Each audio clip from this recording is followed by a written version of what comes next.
secara singkat bagaimana munculnya Bani Israel.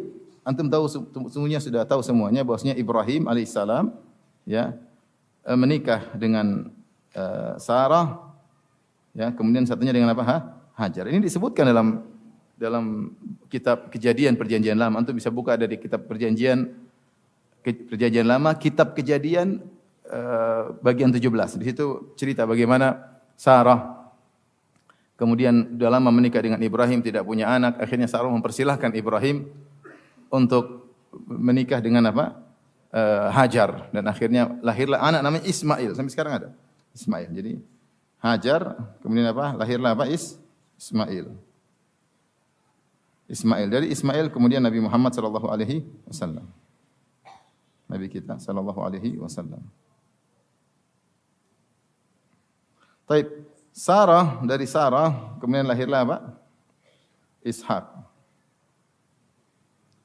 kemudian apa? Yakub. Yakub inilah yang disebut dengan apa? Israel ya. Adapun sebab dia dinamakan Israel karena dia disebutkan dalam Perjanjian Lama dia bergulat dengan Rabb Allah Subhanahu wa taala, yatajassad, menjelma menjadi seseorang, kemudian bergulat, berkelahi sama Yakub dan akhirnya Yakub mengalahkan Allah Subhanahu wa taala. Akhirnya dia sejak itu disebut dengan apa? Israel. Tapi Yakub ini punya anak 12. Di sini 12 anak dari 4 orang istri ya. Di antaranya Zilfa, kemudian dan yang lainnya ya. Rahil ya. Rahil ini ibunya Yusuf dan Binyamin ya. 12 anak ya. Di antaranya adalah Yusuf kenapa? Binyamin. Kemudian yang lain-lain sampai ada namanya juga Yahuda ya. 12 anak. Inilah yang disebut dengan Bani Israel. Inilah Bani Israel artinya adalah anak-anak Israel yang kembali kepada 12 suku. Kembali kepada 12 suku ya. Suku Yusuf, suku Binyamin dan suku-suku masing-masing 12 anak lelaki tersebut. Adapun bagaimana kisah mereka tinggal di Palestina, maka sebagaimana Allah kisahkan dimulai dari kisah Nabi Yusuf alaihissalam dalam surat Yusuf. Secara singkat, Nabi Yusuf alaihissalam dizalimi oleh kakak-kakaknya sehingga dia kemudian dijual oleh kakak-kakaknya menjadi seorang budak, akhirnya dibeli oleh pembesar kota Mesir ya. Pembesar kota Mesir di zaman kekuasaan Heksos. Jadi Heksos ini adalah kabilah sebelum kabilah Farainah, sebelum kabilah Kipti atau suku Akbat, dikenal dengan suku Heksos. Itulah di zaman Nabi Yusuf alaihissalam. Dan akhirnya sebagaimana kita tahu Yusuf alaihissalam akhirnya dituduh berzina, akhirnya dipenjara. Akhirnya dia pun menjadi bendaharawan Mesir di zaman Heksos yang di situ penguasanya dipanggil dengan Al-Malik. Dipanggil dengan apa? Al-Malik ya. Makanya Allah sebutkan dalam Al-Qur'an wa qala al-maliku inni ara sab'a baqaratin, berkata sang raja. Ini raja ini di Mesir, namun dia bukan dari suku Akbat ya. Dan dia hidup di zaman Nabi Yusuf alaihissalam. Akhirnya singkat cerita Nabi Yusuf akhirnya menjadi pembesar kota Mesir. Akhirnya dia menyuruh kakak-kakaknya untuk membawa seluruh keluarganya menuju ke Palestina. Maka berpindahlah Nabi Yakub, kemudian ibunya Nabi Yusuf, kemudian kakak-kakaknya, keluarga-keluarganya tinggal di Mesir. Tinggal di Mesir. Yang sebelumnya Ibrahim tinggal di negeri Syam ya, bersama keluarganya, bersama Sarah. Kemudian lahir Ishak, lahir Yakub di Palestina ya. Tapi ketika Nabi Yakub tinggal di Palestina, sudah ada suku-suku lain atau belum? Sudah ada suku-suku lain yang tinggal di Palestina. Mereka hanya sekelompok kecil. Yakub dan 12 anaknya cuma berapa orang ya? Sekelompok kecil dengan keluarga-keluarganya tinggal di Palestina. Sementara di situ ada suku Finiqiyin, ada suku Kan'aniyin, banyak yang tinggal di Palestina sehingga mereka hanyalah satu suku kecil yang tinggal di Palestina. Kemudian mereka akhirnya meninggalkan Palestina. Ya. Ini di antara isyarat bahwasanya mereka tidak harus tinggal di Palestina. Buktinya Yakub dan anak-anaknya pindah ke Mesir, ya atau tidak? Yusuf kan panggil mereka ke mana? Ke Mesir. Ya.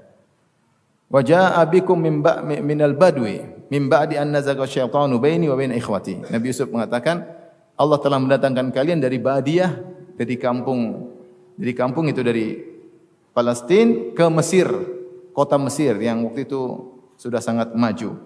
Maka berpindahlah mereka dari tadinya tinggal di Palestina, Yakub dan keluarganya tinggal di Mesir. Seandainya mereka bilang kita harus tinggal di Mesir, harus tinggal di Palestina, harusnya mereka tidak meninggalkan apa? Palestina. Ternyata mereka pindah ke Mesir. Nah, kemudian di zaman berikutnya Nabi Yusuf diberikan tanah untuk orang-orang Bani Israel dan mereka tinggal di situ dengan nyaman sampai akhirnya Nabi Yusuf meninggal dunia. Kemudian juga Heksos, kerajaan Heksos diruntuhkan oleh suku Akbat. Maka raja-raja Heksos diganti dengan raja-raja Mesir, raja-raja dari suku Akbat yang dikenal dengan Fir'aun. Dengan Fir'aun pertama, Fir'aun kedua dan seterusnya. Maka disitulah mulai Bani Israel disiksa oleh mereka dengan siksaan yang sangat banyak, berulang-ulang sampai disiksa, kemudian diperbudak dan macam-macam sampai akhirnya Allah Subhanahu wa taala mengutus Nabi Musa alaihi salam. Secara singkat akhirnya Nabi Musa alaihi salam mendakwai Firaun dan seterusnya sebagaimana kita ketahui sampai akhirnya Allah menyuruh Nabi Musa dan kaumnya untuk keluar meninggalkan Mesir dan akhirnya dikejar oleh Firaun dan bala tentaranya. Kemudian akhirnya Allah tenggelamkan Firaun dan bala tentaranya di Laut Merah. Setelah itu, setelah Nabi Musa dan kaumnya selamat dari kejaran Firaun, maka Nabi Musa dan kaumnya pergi menuju ke Palestina, ya. Di sanalah kemudian Allah menyuruh mereka untuk berjihad. Ya qaum udkhulul ardal muqaddasata allati kataballahu lakum wa la tartaddu ala adbarikum fatanqalibu khasirin. Qalu ya Musa inna fiha qauman jabbarin. Nabi Musa ngajak mereka, kita ayo masuk ke negeri Palestina yang Allah sudah catat negeri ini untuk kalian. Dan di sini ini sering dijadikan dalil oleh mereka bahwa dalam Al-Qur'an Palestina adalah untuk kita Bani Israel dan ini benar dalam Al-Quran ada. Udkhulul ardal muqaddasata allati kataballahu lakum. Masuklah kalian ke dalam negeri yang Allah telah catat buat kalian. Sehingga kalau secara historis kata mereka memang kita tidak berhak untuk mendapatkan Palestina karena nenek moyang kita ya bukan pertama kali yang tinggal di negeri apa? Palestina, tetapi secara syar'i kita yang paling berhak untuk menempati negeri Palestina. Kenapa? Karena dalam Al-Quran juga disebutkan Nabi Musa berkata kepada kaumnya, masuklah ke negeri Palestina yang Allah telah catat untuk kalian. Wala tartaddu ala adbarikum, janganlah kalian mundur. Apa kata mereka? Wahai Musa, di negeri tersebut ada orang yang besar-besar yang jahat-jahat. Ya. Wa inna lan nadkhulu hatta yakhruju minha. Kami tidak bakalan masuk dalam negeri tersebut sampai mereka keluar. Mereka tidak mau masuk. Akhirnya Nabi Musa nyuruh mereka untuk perang, mereka tetap tidak mau sampai akhirnya mereka mengucapkan perkataan yang sangat buruk. Kata mereka, "Fadhhab anta wa rabbuka faqatila inna hahuna qa'idun." Sebenarnya Allah sebutkan dalam surat Al-Maidah. Kata orang-orang Yahudi Bani Israel, "Pergilah engkau wahai Musa dan Rabbmu peranglah. Kami nunggu di sini hasilnya." Peranglah lawan mereka, kalau menang kita masuk, kalau enggak. Kami nunggu hasilnya di sini. Akhirnya Nabi Musa berdoa kepada Allah Subhanahu wa taala untuk menghukum mereka dan akhirnya mereka dihukum oleh Allah 40 sanatan yatihuna fil ard. Mereka 40 tahun mereka masuk dalam masa atih. Atih itu masa di mana mereka bingung. Sebagian ulama menyebutkan yaitu mereka hanya berputar-putar di suatu daerah sekian puluh kilo kalian sekian kilo kali sekian kilo. Muter terus, jalan kemana-mana muter situ saja. Tidak pernah keluar dari areal tersebut selama 40 tahun. Ya. Dalam masa atih ini terjadi banyak kejadian. Ya. Turun Taurat, Mereka menyembah sapi dan banyak kejadian yang Allah sebutkan dalam Al-Quran dan juga termaktub dalam Perjanjian Lama.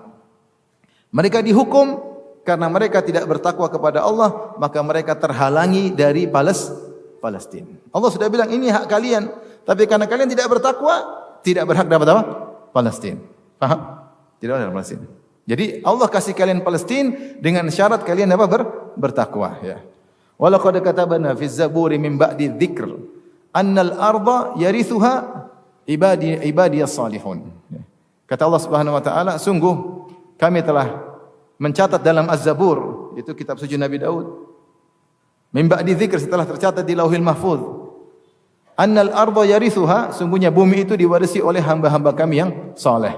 Ketika mereka tidak saleh, maka mereka tidak dapat negeri Palestina. Bahkan mereka dimasukkan oleh Allah dalam Ardutih, yaitu tanah yang di mana mereka muter-muter di situ saja berapa tahun? 40 tahun. Sampai generasi, ada yang menyatakan semua generasi yang membangkang ketika itu semuanya meninggal.